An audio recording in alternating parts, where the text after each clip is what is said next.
ಹೌದು, ವೆಂಕಟೇಶ್ ಪ್ರಸಾದ್ ಅವರು ಏನೇನ್ ಮಾತಾಡಿದ್ರು ಎಲ್ಲ ಬಹಳ ಕ್ಲಿಯರ್ ಆಗಿ ಮಾತಾಡಿದ್ದಾರೆ.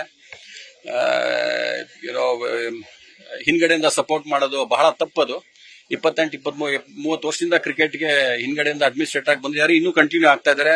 ಯಾತಿಕ್ ಮಾಡ್ತಾ ಇದ್ದಾರೆ ಅನ್ನೋದು ನನ್ಗಿನ್ನೂ ಅರ್ಥ ಆಗ್ತಾ ಇಲ್ಲ. ಕ್ರಿಕೆಟರ್ಸ್ ಎಲ್ಲರೂ ಡಿಸಪಾಯಿಂಟ್ ಆಗಿದ್ದಾರೆ ಬಹಳ. ಸೊ ಆದ್ರಿಂದ ಒಂದು ಚೇಂಜ್ ಬೇಕು KSE ನಲ್ಲಿ. ಅದಕ್ಕೆ ಏನ್ ಬೇಕೋ ಅದಕ್ಕೆ ಸಪೋರ್ಟ್ ನಾನು ಮತ್ತೆ ಅನಿಲ್ ಎಲ್ಲರೂ ಸೇರ್ಕೊಂಡು ಮಾಡ್ತಾ ಇದೀವಿ ಇದನ್ನ. ಅಂಡ್ ವೆಂಕಿಗೆ ಯಾವ ತರ ಸಪೋರ್ಟ್ ಬೇಕೋ ಎಲ್ಲ ತರದ್ದು ಸಪೋರ್ಟ್ ಕೊಟ್ಟು, ಅಂಡ್ ವೆಂಕಿ ಎಲೆಕ್ಟ್ ಆಗಿ ಬಂದ್ಮೇಲೂ ಕ್ರಿಕೆಟ್ಗೆ ಯಾವ ಡೈರೆಕ್ಷನ್ ಕೊಡಬೇಕು ಅನ್ನೋದನ್ನು ನಾವು ಅದಕ್ಕೆ ಕೊಡೋದಕ್ಕೆ ಸಿದ್ಧವಾಗಿದ್ದೀವಿ. ತುಂಬಾ ಚಾಲೆಂಜಸ್ ಇದೆ ಆಲ್ರೆಡಿ, ಯಾಕಂದ್ರೆ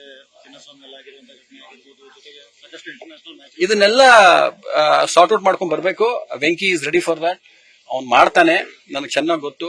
ವೆಂಕಿ ಮೇಲೆ ಕಾನ್ಫಿಡೆನ್ಸ್ ಇದೆ, ಅವ್ನ ಟೀಮ್ ಮೇಲೆ ಕಾನ್ಫಿಡೆನ್ಸ್ ಇದೆ. ಒಂದ್ ಒಳ್ಳೆ ಟೀಮ್ ನ ಚೂಸ್ ಮಾಡಿದಾನ ಅವನು.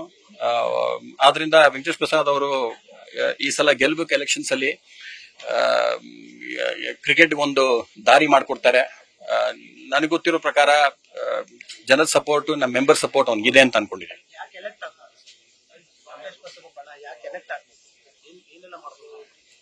ಅದೇ ಹೇಳಿದ್ನಲ್ಲ, ಈಗ ಕ್ರಿಕೆಟ್ ನಿಂತೇ ಹೋಗಿದೆ ಮೋರರ್ಲೆಸ್. ಅಕಾಡೆಮಿ ಇಲ್ಲ, ರೆಪ್ಯುಟೇಷನ್ ಆಫ್ KSE ಹೊಟ್ಟೋಗಿದೆ. ಅದೆಲ್ಲ ರೆಸ್ಟೋರ್ ಮಾಡಬೇಕು. ಟೂರ್ನಮೆಂಟ್ ಕರೆಕ್ಟ್ ಆಗಿ ನಡೀಬೇಕು. ಹುಡುಗರಿಗೆ ಒಂದು ಕರೆಕ್ಟ್ ಡೈರೆಕ್ಷನ್ ಕೊಡಬೇಕು. 6 ಡಿಸ್ಟ್ರಿಕ್ಟ್ 7 ಡಿಸ್ಟ್ರಿಕ್ಟ್ ಅಲ್ಲಿ ಕ್ರಿಕೆಟ್ ಕರೆಕ್ಟ್ ಆಗಿ ನಡೀಬೇಕು. ಇನ್ಫ್ರಾಸ್ಟ್ರಕ್ಚರ್ ನ ವಾಪಸ್ ಹಾಕ್ಬೇಕು. ಇದೆಲ್ಲ ಮಾಡಬೇಕು. ಇಷ್ಟ ದಿನ ಮಾಡಿದ್ ನಾವು 13-14 ಗ್ರೌಂಡ್, 6-7 ಕಡೆ ಅಕಾಡೆಮಿ ಮಾಡಿದ್ ಎಲ್ಲದನ್ನು ನಿಲ್ಸಿದ್ರಲ್ಲ, ಅದನ್ನೆಲ್ಲ ಮತ್ತೆ ವಾಪಸ್ ಶುರು ಮಾಡಬೇಕು. ಅಟ್ಲೀಸ್ಟ್ 1000 ಜನಕ್ಕೆ ಒಂದು ಕ್ರಿಕೆಟಿಂಗ್ ಆಪರ್ಚುನಿಟಿ ಕೊಡಬೇಕು ನಮ್ಮ KSE ಇಂದ. ಅದು ಕೋರ್ ರೆಸ್ಪಾನ್ಸಿಬಿಲಿಟಿ ನಮ್ಮ KSEಗೆ. ಸೊ ಅದರಿಂದ ವೆಂಕಟೇಶ್ ಪ್ರಸಾದ್ಗೆ ಆ ಸಪೋರ್ಟ್ ಕೊಟ್ಟು, ಆಮೇಲೆ ವೆಂಕಟೇಶ್ ಪ್ರಸಾದ್ ಇಂದ ಆ ಕೆಲಸ ನಾವೇ ಡಿಮ್ಯಾಂಡ್ ಮಾಡಬೇಕು.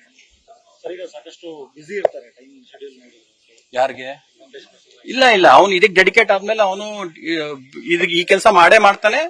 ಇದಕ್ಕೆ ಟೈಮ್ ಮಾಡ್ಕೊಂಡಿದ್ದಾನೆ. ಅದಕ್ಕೋಸ್ಕರನೇ ಬಂದಿರೋದು ಎಲೆಕ್ಷನ್ಗೆ ಅವನು.